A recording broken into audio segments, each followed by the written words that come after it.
ភាពខ្ពស់បំផុតគឺបញ្ចប់សង្គ្រាមកម្ពុជាថៃឲ្យបានឆាប់បំផុតនិងការពារប្រជាជនស៊ីវិលលោកវងវិនប៊ុនអគ្គរដ្ឋស្ថានទូតចិនប្រចាំកម្ពុជាឲ្យដឹងនៅថ្ងៃទី15ខែធ្នូម្សិលមិញថាអត្ថិភាពខ្ពស់បំផុតគឺបញ្ចប់សង្គ្រាម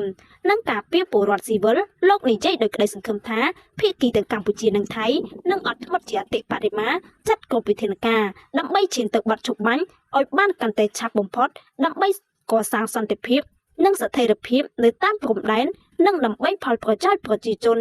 បើតាមអគ្គរដ្ឋទូតនៅភ្នំពេញប្រទេសចិននឹងបន្តធ្វើអ្វីៗគ្រប់យ៉ាងនៅតាមដែលយើងអាចធ្វើបានដើម្បីលើកកម្ពស់ការសន្ទនាឈានទៅការកសាងសន្តិភាពហើយចិននឹងបន្តដើរតួនាទីស្ថាបនាតាមវិធីរបស់ខ្លួនក្នុងការណែនាំមកនៅបទឈប់បាញ់រវាងកម្ពុជានិងថៃដើម្បីកសាងសន្តិភាពការចេញសារអំពាវនាវរបស់លោកវងវុនប៊ិនធ្វើឡើងក្រោយអ្នកនាំពាក្យក្រសួងការបរទេសចិនបានចេញសេចក្តីថ្លែងការណ៍ជំរុញឲ្យថៃនិងកម្ពុជាបញ្ឈប់ការបាញ់គ្នាជាបន្ទាន់ដើម្បីជៀសវាងសង្គ្រាមរីករាលដាលកាន់តែធំដោយចិនសន្យាថានឹងចូលរួមសម្របសម្រួលដើម្បីនាំយកនូវសន្តិភាពមកវិញ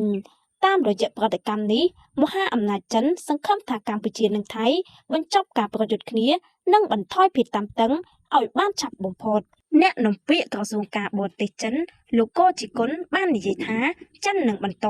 ដោយមើលលើឆន្ទៈរបស់ភាគីទាំងពីរក្នុងការធ្វើការឲ្យអស់ពីសមត្ថភាពដើម្បីជំរុញការចរចាដើម្បីសន្តិភាពនិងដើរតួនាទីស្ថាបនាតាមរបៀបរបស់យើងដើម្បីនាំមកនូវបទចុះបាញ់និងការស្ដារសន្តិភាពរវាងប្រទេសទាំងពីរ